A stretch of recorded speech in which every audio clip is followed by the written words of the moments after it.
Alright, ladies and gentlemen, good morning. Okay, your camera's tilted.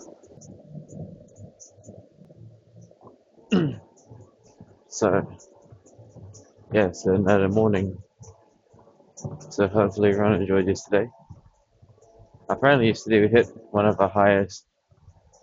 Yesterday, when I checked the analysis, yesterday we actually hit one of our records. I think we have like an average of like 14 to 16 viewers for the entire episode one of Crystal Isles, which was pretty impressive, I'm not gonna lie.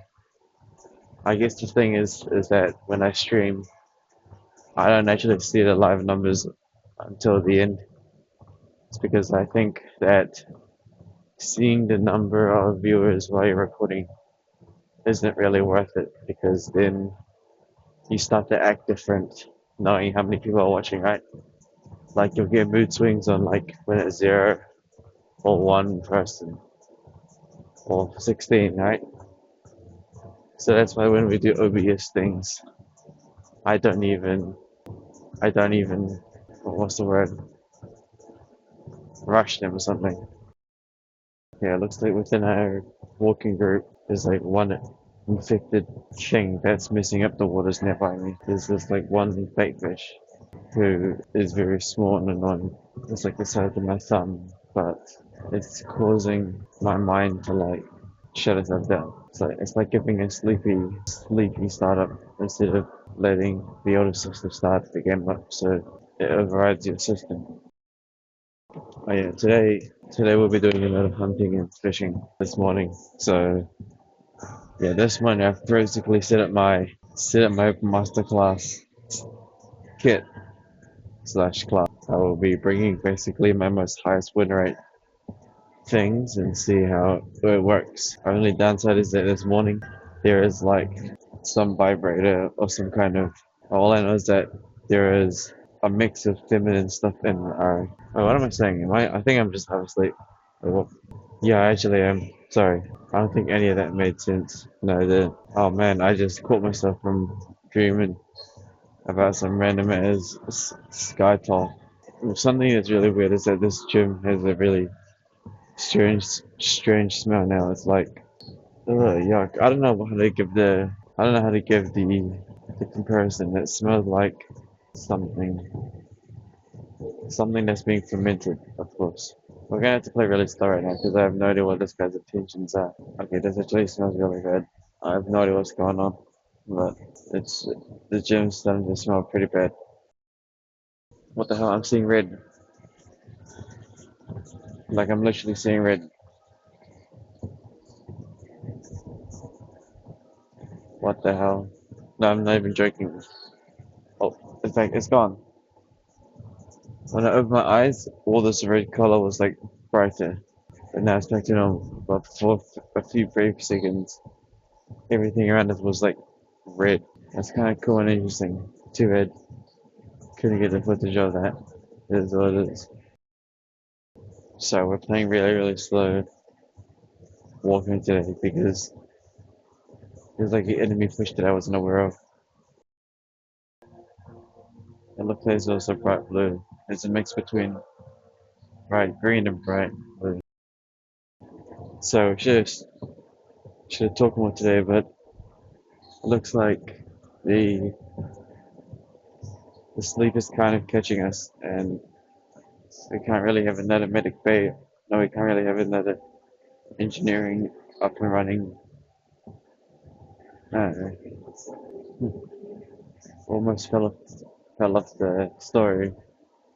Okay, I guess we're gonna stick with cooked, no, correct aisles for now. But yeah, this is pretty bad. We're like falling asleep and stuff. There's nothing. I don't even know what we're doing right now. It's kind of dangerous. So we have like a fishing trip this morning, but coming here today is also kind of a struggle. So it looks like I'm gonna do something about that. Yeah, for now it should be pretty strong, but yeah. About the I know, what am I saying? I'm like speaking our flagship on the other camera, not this one. There was actually some topics to talk about today. I was going to talk about the hunting and fishing. I was going to talk about the series. I was going to also talk about Overwatch 2 and StarCraft 2. Also, apologize for not doing a day two of the research. And what else is there? Building more units and stuff. That was my fault, I guess. Well, not I guess, it was. Well, not. There's like nowhere. It's unfortunate. But no, we really can't really do the DJI thing until we wake up because this is pretty bad. Yesterday we were really locked in. Yesterday we actually played up Watch 2, I think. Now all I know is that yesterday we locked in and there's some decent footage, but right now I was gonna talk a lot, but right now we are definitely. By the way, it is basically golden hour here as well. Just saying, there is only listed only two people, me and the AirPods dude, the guy that forgot his AirPods that we returned it to. Luckily, it's only just us two here. This place is just dead quiet. However, unfortunately, it looks like one of you not functioning properly right now.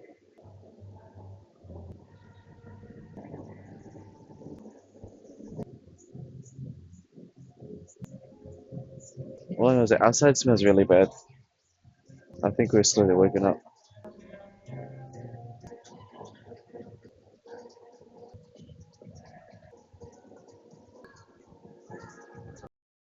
Alright, pretty standard stuff really. Dips, water, and see if we can find any topics to say. I think we're awakened now. That walk was pretty much felt like a dream state. Well, it was. I was basically half asleep during that walk whilst we were going really slow. Didn't really pay attention.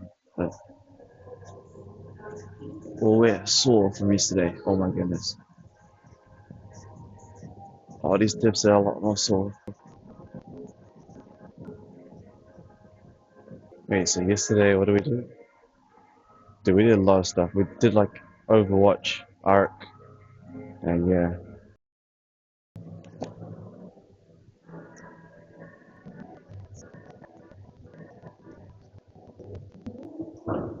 Just nothing to say.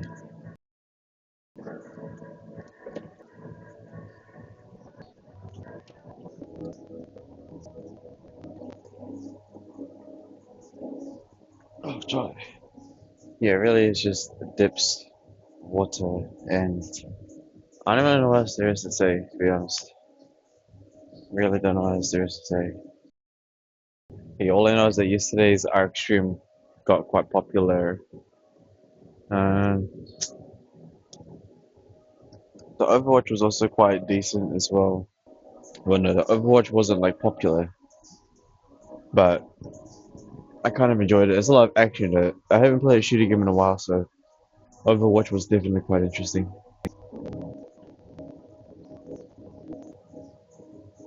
There's actually nothing to say. I can't really think of anything right now.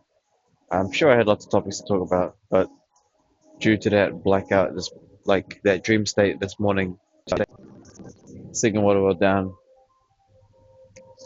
very fast.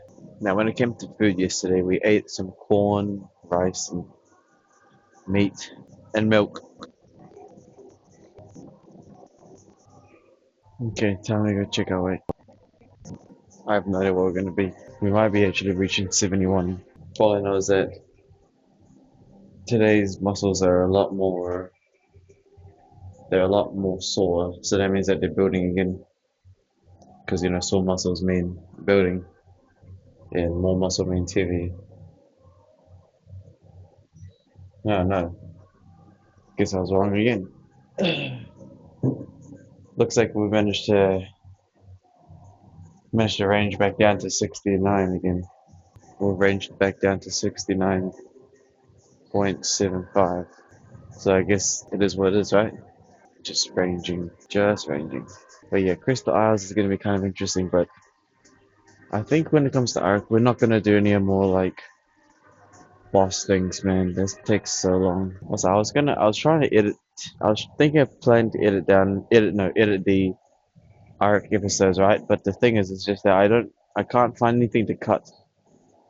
Like when we do the Ark series, or live streams, it's hard for me to cut things. The only realistic things I can cut is when we go to the bathroom, or it's just hard because okay, for example, in Earth logs, I could easily cut things, right? Because either I'm silent or I'm doing rips, right? I don't have to constantly talk.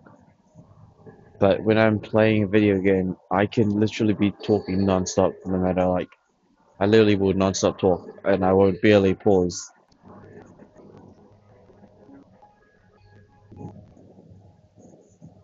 Yeah, like as I was saying, it's hard to edit my own gaming videos. That's the thing about me. It's hard because I'm always non-stop talking, and I don't know what kind of audience I want to really garner, you know? So I'm just gonna keep it raw. It's kind of like if I can constantly talk, then I just not edit it. It's kind of like my editing style for gaming is kind of just the it's like it reminds me of when you just play with the boys, right?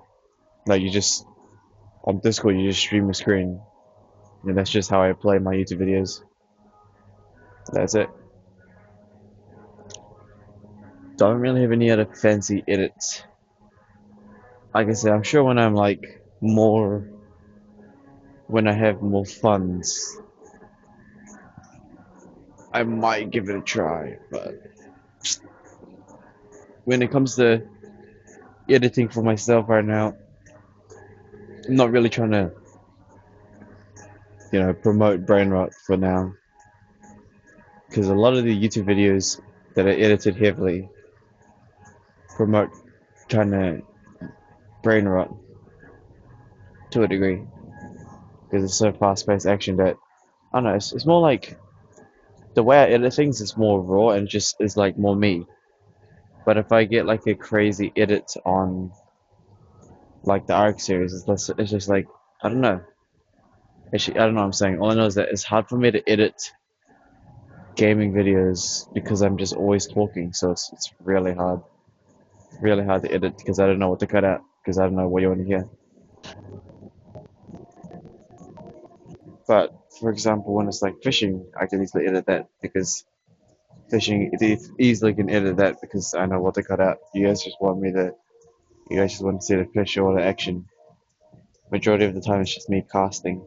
As much as I like this tripod, the one thing I noticed is that the ball head is definitely slowly struggling. Like it's hard for itself to align. We're gonna go Alpha Theurgy once we get back to HQ, and I think I could start uploading my first Overwatch video. I'm gonna definitely upload that. And what else would I upload? I did record a me playing StarCraft silently. Yet last night, nah, it's terrible. So boring. It's absolutely so boring. No talking, and the gameplay was just so mid because it's just so nah. It's better to watch pro StarCraft players than noobs. It's so much better to just watch a pro StarCraft player than just playing yourself because it just doesn't feel the same. Not feel the same. It's just like I don't know. I looked at the footage and it's just like, bro, it's kind of boring. Even I was bored, so I'm gonna uninstall StarCraft 2 again.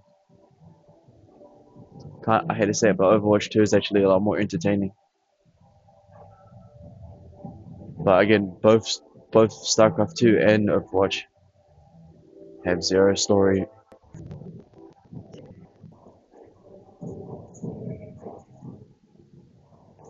Alright, ladies and gentlemen, I'll call it about that. Today was pretty chill because We were asleep majority of the time, and yeah, it's about it. Not sure if I can give you guys a story today. We probably should. Should probably give you guys a story today because there's absolutely no content today. And again, I can't combine the fishing stuff with Earth logs because frame rates are different. Alright, legitimate. Appreciate it again. See you guys next time. Right, bye bye. I have to come over here. I press the button.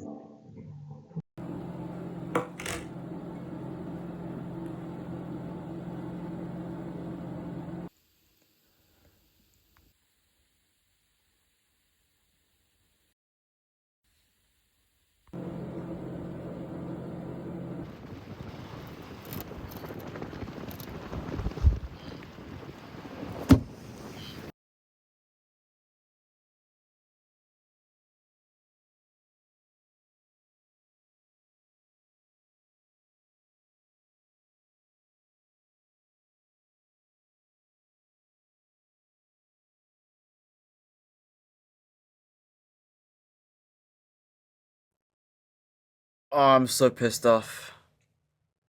I just recorded a 30-minute plus video about doing this video here. The 3 true horror stories, but then when I was transferring data, I completely forgot that.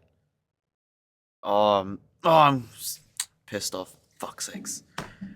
What happened is that OBS records directly to the SSD, and I transferred the old files over, completely forgetting that I recorded a brand new file today.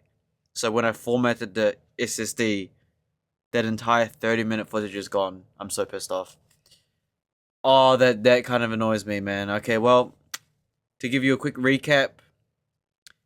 Oh my goodness, all that footage is gone. Okay, enough being crying. Enough crying, alright? Pretty much, I was talking about how in DaVinci, the file's probably gone as well. In DaVinci, I've decided instead of doing the streams, we'll be doing the highlights instead. Oh, okay. It's alright. It's alright. Could just recap it real quick. Pretty much, okay. Okay, just calm down and redo everything except the reaction. So, okay, cool. Here's the thing. Okay, here we go. So, quick recap. The live did good. Now, what I've done instead is that whenever we finish a stream, I will simply just go here and change the title to Cracked Isles Episode X. I'll also make the new thumbnail. You guys like the new thumbnail? Pretty cool, I think. And also timestamps work on that. Cool. So, whenever we do a stream, that stream will turn into the episode itself. So this will have its own playlist, right? You see this thing? This playlist here? Right? This playlist here, Cracked Isles. So we're gonna have that there. Episodes. And then on DaVinci, which I don't think has even opened anymore. I think the entire project is gone, isn't it? The entire project is gone. It's gone. Yeah. It's gone. Alright. Well, I edited it into this right here, as you can see here. Cracked Isles Episode 1 highlights. So I've actually edited on DaVinci.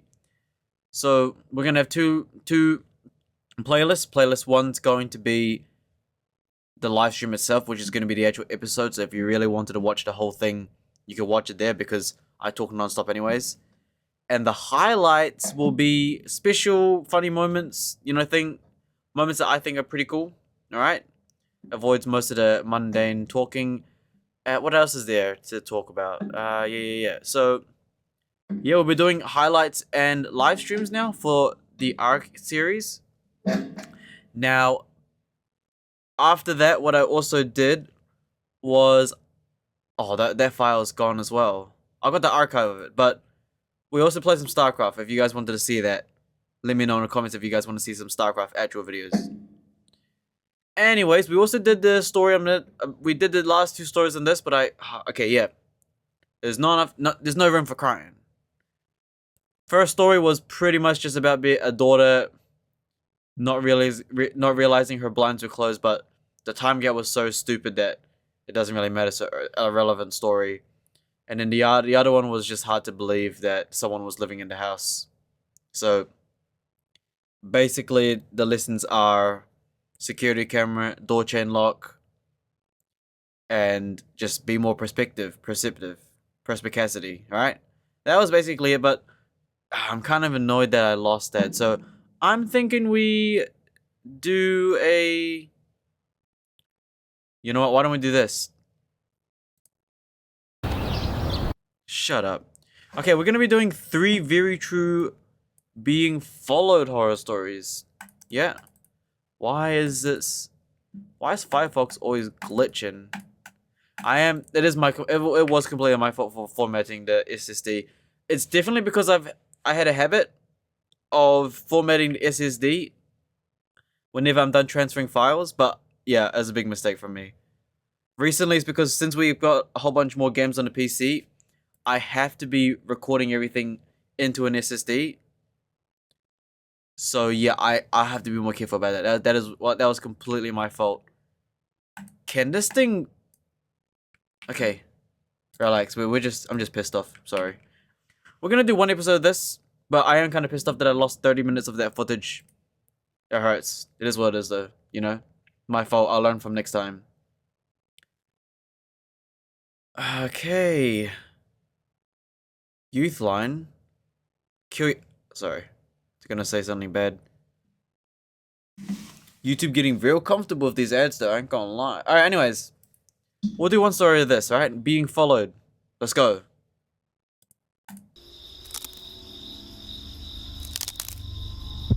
Story 1 by Trish. Let's go. Lock in. This happened back in 2017 when I was living in St. Petersburg, Florida.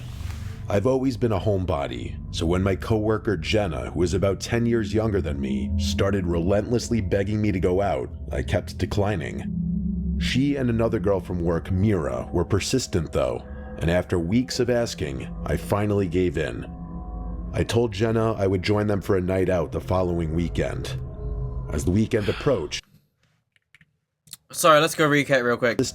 I kept Jenna, who is about by Trish. This happened back in 2017 when I was living in St. Petersburg, Florida. I've always been a homebody, so when my coworker Jenna, who is about 10 years younger than me, started relentlessly begging me to go 10 years younger from a worker. So this person's 26 to 28. So basically mid-30s. This person's mid-30s. Got it. Go out, I kept declining. She and another girl from work, Mira, were persistent though, and after weeks of asking, I finally gave in. I told Jenna I would join them for a night out the following weekend. As the weekend approached, Jenna came to my apartment. She wanted to leave her car there and have me drive, which immediately stressed me out. I had lived in St. Pete for 4 years, but since I rarely left my neighborhood, I knew nothing about local nightlife. The farthest I usually drove was 4 miles to the nearest Walmart. If I went any further, I'd be lost without my GPS.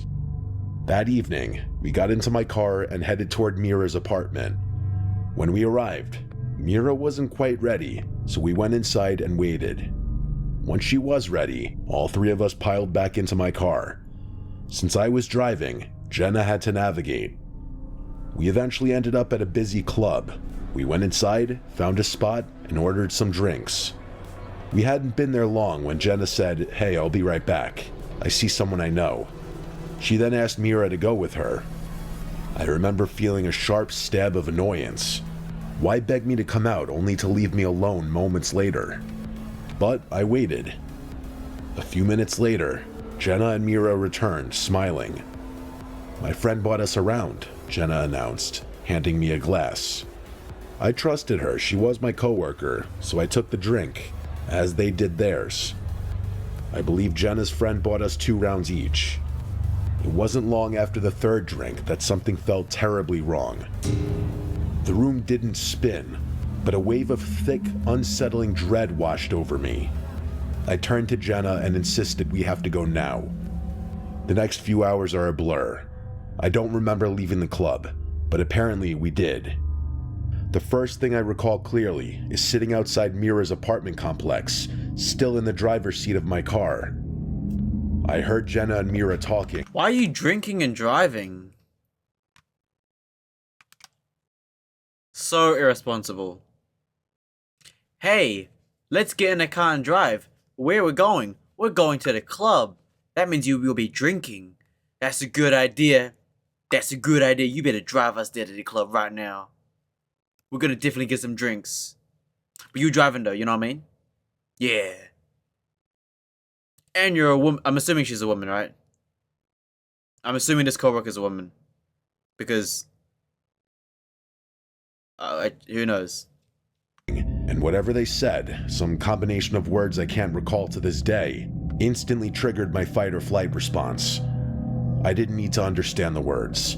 My gut knew I was in danger. I slammed the car into drive and sped away. What? What happened? Flight response. I heard Jenna and Mira talking, and whatever they said, some combination of words inside Mira's apartment complex, still in the driver's seat of my car. I heard Jenna and Mira talking, and whatever they said, some combination of words I can't recall to this day, instantly triggered my fight or flight response. I didn't need to understand the words. You're drunk. My gut knew I was in danger. No, you're drunk. I slammed the car into drive and sped away. Whatever had been slipped into my drink was powerful. I wasn't a lightweight, and I'd only consumed 3 club drinks, which are often watered down. I was driving all over St. Pete, unable to focus, simply trying to figure out how to get home. But my mind was completely scrambled. At one point, I stopped at a red light. Suddenly, 2 figures appeared at my window, and then Police. someone was pulling my car door open. Wait, no, never mind. I was in total shock. My car doors automatically locked the second I put the vehicle in gear. I still have no idea how they managed to open it.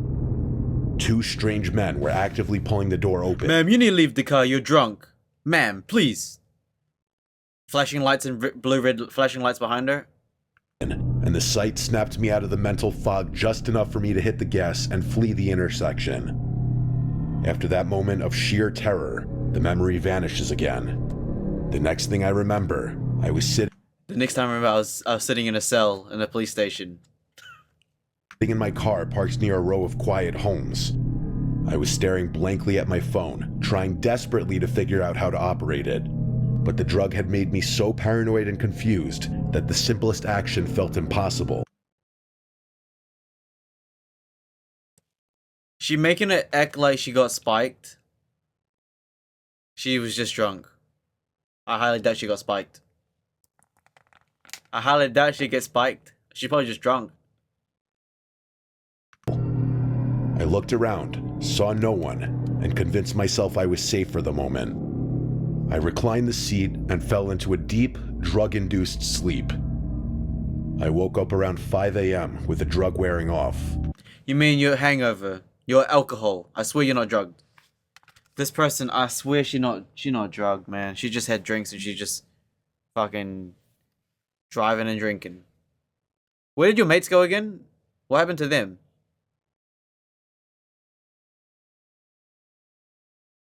I was finally able to use my phone. I put on the GPS and drove straight home, collapsing into bed immediately.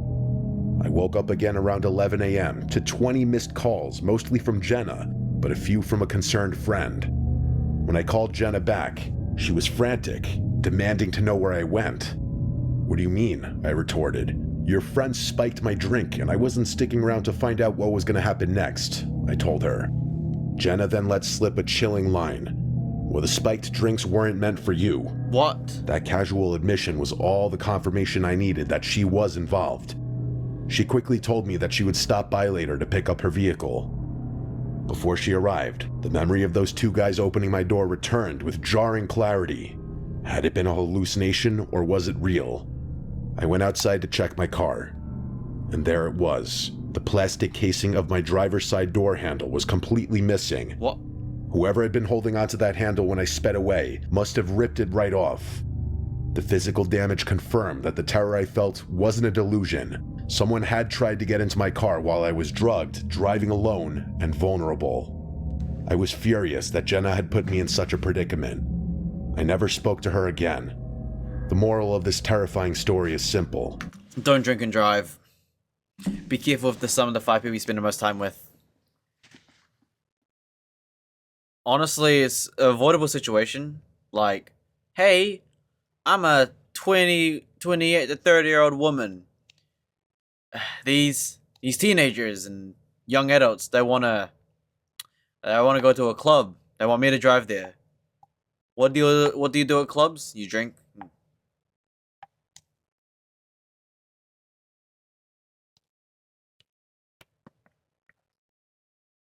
What?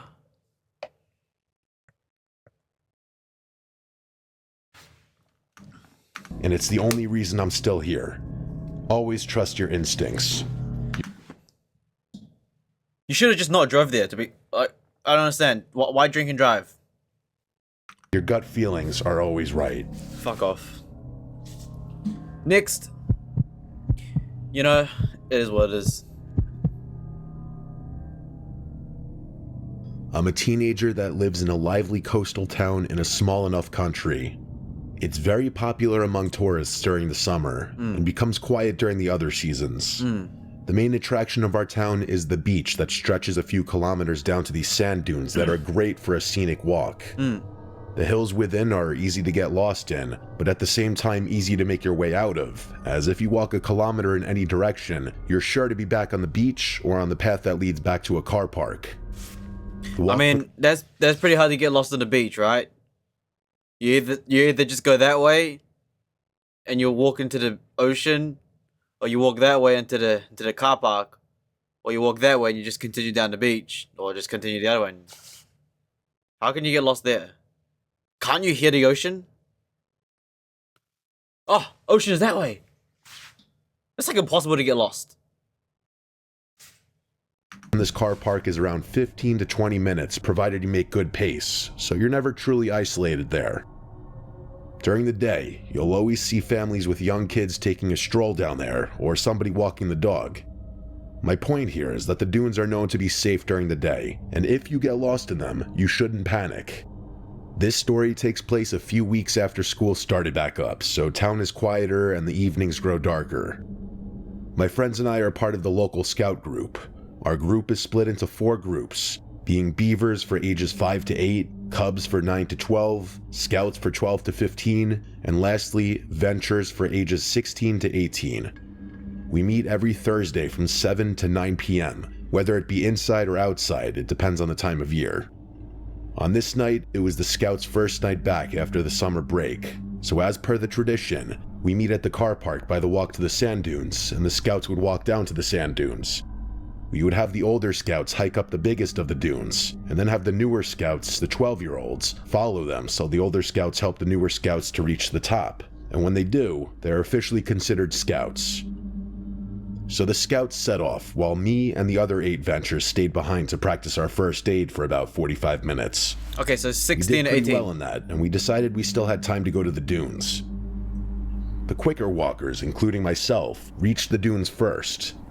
The tide was fully in, so we weren't able to walk on the beach to the biggest dune, which was known as the Baldy Man, so we just walked through the other hills of the dunes. My friend and I, who I'll call Noah, were set on reaching the Scouts, who at this point had all made it to the top of the Baldy Man. We shouted back to our leader and the other Ventures what we were going to do, and another 2 people decided to join us, who I'll call Thomas and Ewan. The others were a good bit behind, so they went into pairs and split up in checkpoints so the 4 of the people going to see the Scouts were able to find our way back. So me, Noah, Thomas, and Ewan took off in the near pitch black dunes, tripping and falling all over the place, going up and down, hill after hill, while scraping our legs on the pointed grass and the occasional bramble. The moon illuminated the silhouette of the Scouts, and we were further away than we thought. We stopped to rest on a ridge where we looked back and saw another 2 Ventures looking towards us. We gave them a wave, and they returned it. I was closing my bottle of water, getting ready to run again, when Thomas shushed us all. He looked mildly concerned at first, but he seemed to shrug it off. We questioned him as to why he shushed us, to which he replied, "Did you hear that?" We shook our heads, so Thomas said he thought he heard something rustling in the bushes, but we put it down to the wind, although it was a very still night. After another 10 minutes, we were on the last hill before we reached the Scouts, and we were exhausted, but we pushed through and made it up to them. We said hello to our friends and scouts, welcomed the new scouts, and decided we had to head back, as it was now basically pitch black out. And again, we had no torch. What? You guys are scouts? You bringing underage kids as part of the group? No torch? What? Somebody explain that to me. Yo, someone explain that to me, please. Someone explain that to me. Hey, we're a scout group. We're a scout group. Hey, 16-year-olds to 18-year-olds. You guys take care of the 12-year-old little kids. And yeah, good job. Hey, it's pitch black. Oh, we don't have any torches. Oh, what? What? That made no sense. You guys are scouts. Shouldn't you... And you're in charge of looking after kids. Where's the edit? That's crazy. Whose idea was it to... It's not like... It's like you guys literally planned to go out at night as well. And you're in charge of looking after little scouts.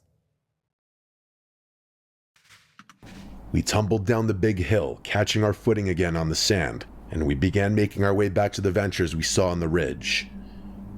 We ran up and down the hills again until we made out the outline of the ridge we saw the ventures on. They were still there. We were relieved to see them there, even though we knew they would be. Finally, the four of us made it up to them. I'll call the two Cormac and Alice. Cormac is a big guy muscle-wise, and is known in school for his intelligence. He's about 6'3" and looks like he could beat up a bear in a fist fight.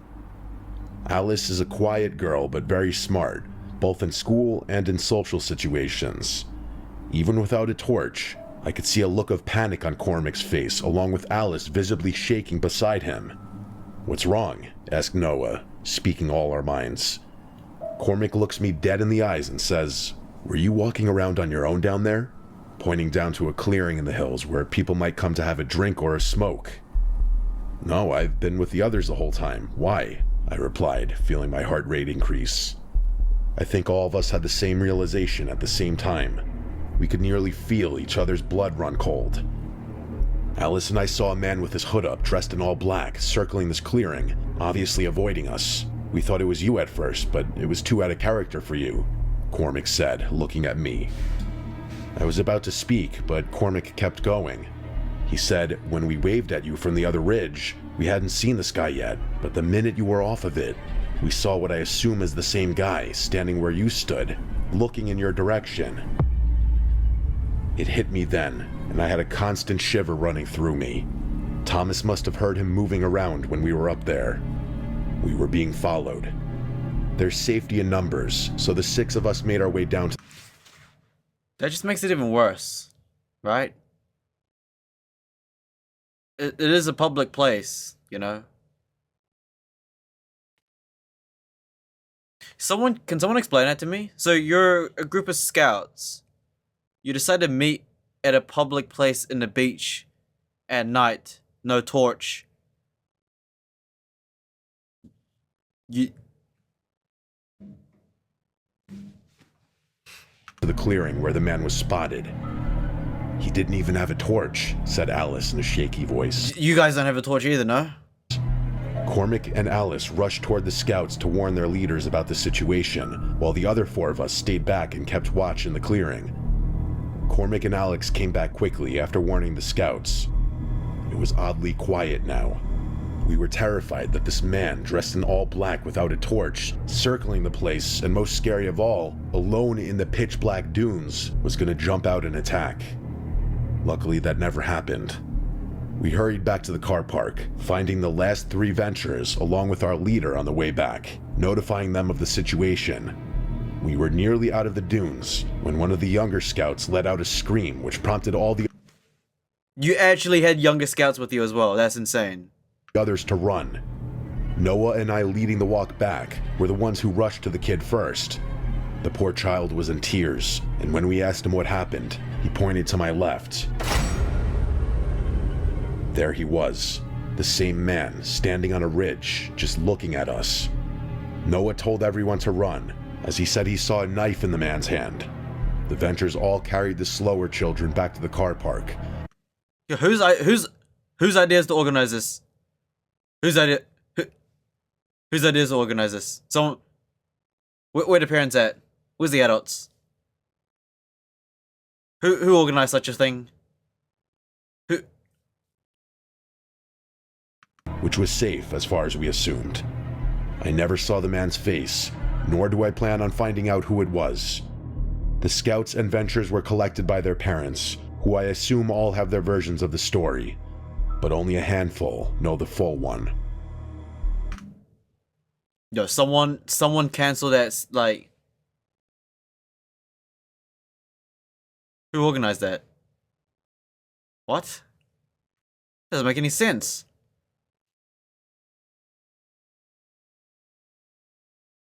It's a public place too. Alright, last story, might as well, right? Might as well finish this last story one because I'm pissed that I lost the 30 minutes of the other one. This happened when I was 22 years old. I was working as a bartender at a small dive bar a few blocks from my apartment. By no means a fancy place, just a bunch of locals who would come and get their late night drinks or to watch whatever games were on. I started recognizing regulars pretty quickly. Yep. A lot of them older guys. After my shifts, I usually walked home because it was so close. And sometimes I'd have a couple shots with customers near closing time, so driving wasn't smart.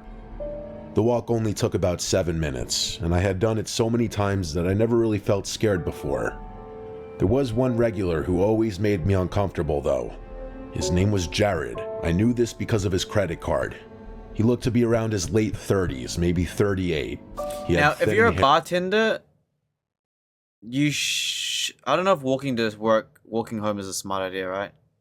Like, if you're a woman, okay, if you're a woman, then this is retarded.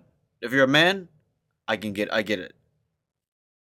And always wore the same brown jacket no matter the weather. Yeah. He never... If this bartender is a woman, you're fucking retarded. You deserve what you get. You're 22 years old walking at night. What's wrong with you? But if you're a man, I can get it. I get it. You know, you're a man, 22 years old, just finished work, just walk home, done. What's the worst that can happen? Came in with friends. He would sit at the bar alone and try to talk to me the entire time, showing no interest in any of the sports games I would be on. But he'd usually be there later in the night anyway. He asked personal questions sometimes, and I always kept my answers short and tried to stay polite because that's part of the job, but I avoided encouraging him. One Friday night, he came in like usual around 10. He nursed one beer for almost an hour and just watched me while I worked. Not like he was intensively staring at me the entire time, but I'd catch him shooting constant glances at me and he would look away when I'd notice. Almost every time I walked past, he tried to start a conversation. Near the end of his drink, he asked if I wanted to hang out sometime outside of work. I told him I wasn't interested and that I like to keep my work and personal life separate. His face changed right away. He forced a smile, threw some cash on the bar, and said, "Yeah, whatever." Then he left without tipping, which he had never done before. I remember feeling relieved he was gone, but also a little uneasy about how fast his mood shifted. My shift ended at midnight. The other bartender came in to take over, and I counted my tips, grabbed my hoodie, and headed out the front door. The street was quiet like it usually was that late. I had just turned onto the next block when I heard someone say my name. It made my stomach drop right away. I turned and saw Jared, standing near a lamppost. I didn't even hear him walk up. He gave a small wave and started walking toward me. I stopped, but kept some distance. He apologized for storming out earlier, and said that he tends to just get nervous. I told him it was fine, but that I really needed to get home. He nodded and said, "I just wanted to ask one more time if I could get your Instagram or Snapchat or something. I promise I won't bother you." I told him I don't use social media. He stared at me for a second, then smiled in a way that made me uncomfortable. He said, "That's weird, because I've seen you on Instagram at the bar before." My heart started pounding, because now he was directly confronting me. So you lied. I had no idea how he knew that. I just said, "Please leave me alone," because at this point, he escalated things beyond comfort. He kept smiling and said, "Okay, have a good night." I turned and started walking again, trying to stay calm. After a few seconds, I thought I heard footsteps behind me. At first, I told myself I was being paranoid, but when I glanced back, I saw him walking the same direction, about half a block behind me. I sped up a little. No. He sped up too. I slowed down, and he slowed down. Go back to the bar. It felt like a sick game. Go back to the bar. Like he was some NPC in a video game programmed to match my speed. I kept walking toward my apartment building, Don't do it. hoping maybe he would turn off somewhere, but he didn't. When I reached my building, I crossed the street instead of going straight to the door. I stopped and turned around. He stopped too. He just stood there under a tree, mostly in shadow. I couldn't see his face clearly, but I could still somehow tell he was smiling a little. I yelled, "Why are you following me? I don't want to have to call out for help." He didn't answer. He just stood there stiffly. I blurted out, "My boyfriend lives with..." It's a woman. It's a woman. It's a woman. Why are you who's your boyfriend? Why are you walking out at midnight as a woman? What's wrong with you? Why your boyfriend your boyfriend lives with you, so why don't you get your boyfriend to pick you up then? What? Huh? That doesn't make any sense. You're a woman. Alright, fuck it, you deserve it then. That is, yeah, didn't I say this at the beginning? If you're a woman walking down the street at night, you deserve it. It's your fault. And the fact that you got a boyfriend that could have drove you back home, also your fault. Like, what's wrong with you? You deserve you deserve it at this point. Whatever. I have no sympathy. Me. I'm going inside to get him right now. That was a lie. I lived alone. And you lying to... Fuck it, you deserve it. You deserve it at this point. I turned and hurried to the front door of my building. I hurried and punched in the code. So you single, you don't even have a boyfriend. You're walking home. You're a girl. Man stalks you all the way to your apartment building, and you still decide to go into your... the building. The door buzzed and unlocked for a few seconds. Right as I pulled it open, I heard fast footsteps behind me. I looked back and saw Jared running toward the building. I ran inside and let the door slam shut behind me. I didn't wait to see if it latched fully. I just ran up the stairs to the second floor. My apartment was at the end of the hall. I could hear the main door downstairs push open aggressively, and then footsteps hitting the stairs hard and fast. He made it in. I fumbled with my keys at the door, almost dropping them. I could hear him getting closer, his shoes slamming against each step. I finally got the key in the lock and threw myself inside, slamming the door and locking it just as he reached the hallway. A second later, his whole body smashed into my door. It's over. It's over. You deserve it. Honestly, you deserve it. You deserve that. You deserve it. Impact literally shook the whole door and wall.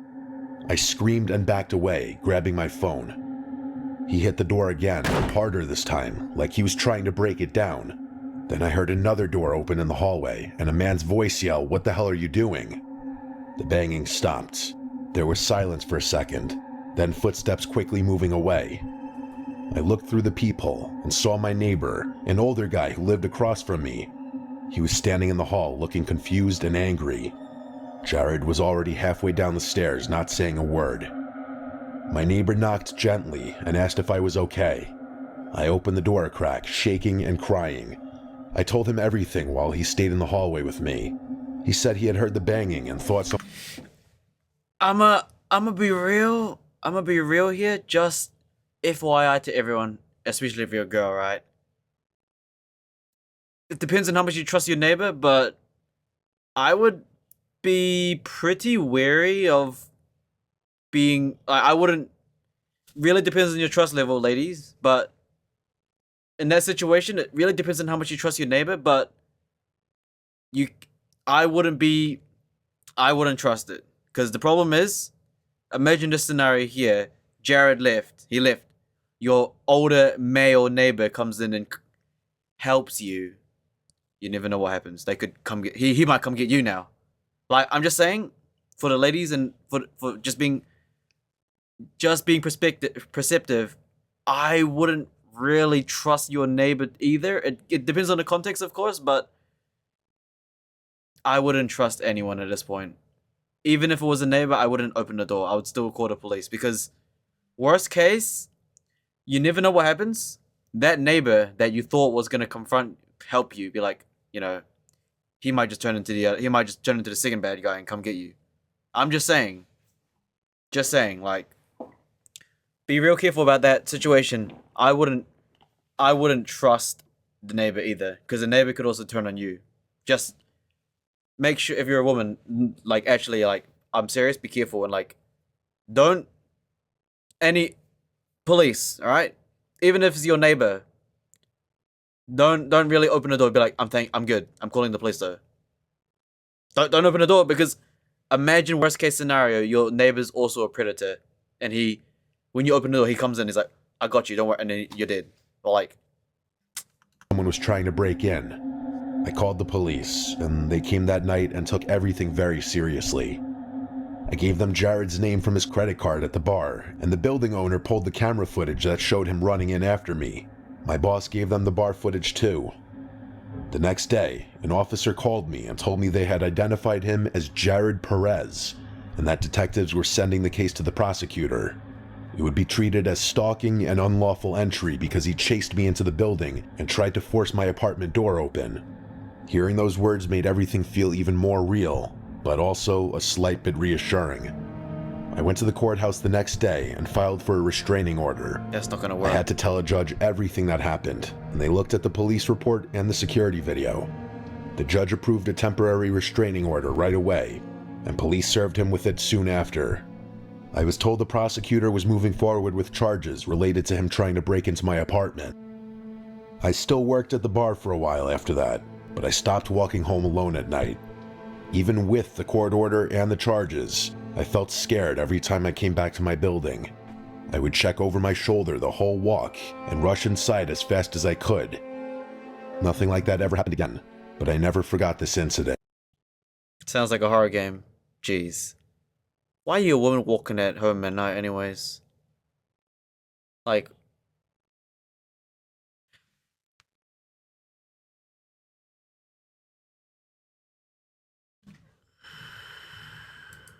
Stopped when I heard Estes when he left like that and triple shots. This happened when I was 22.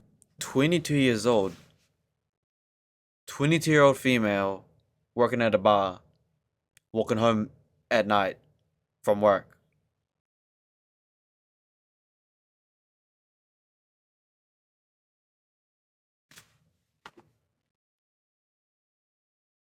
Bro, just live for your parents. Live for your parents and get like a better job, right? Like, that's crazy. That's crazy.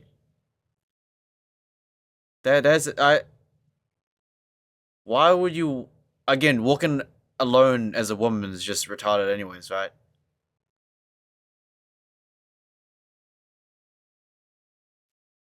And you live alone in an apartment. Right, ladies and gentlemen? Now, this time I'm not going to get rid of the footage. So, fortunately, we lost 30 minutes of the previous footage, but I'll make it up now. And we have successfully made it up, right? Appreciate it. Next time I'm not going to format the SSD until like 100 make sure. 100% make sure, right? Feedback. Bye-bye.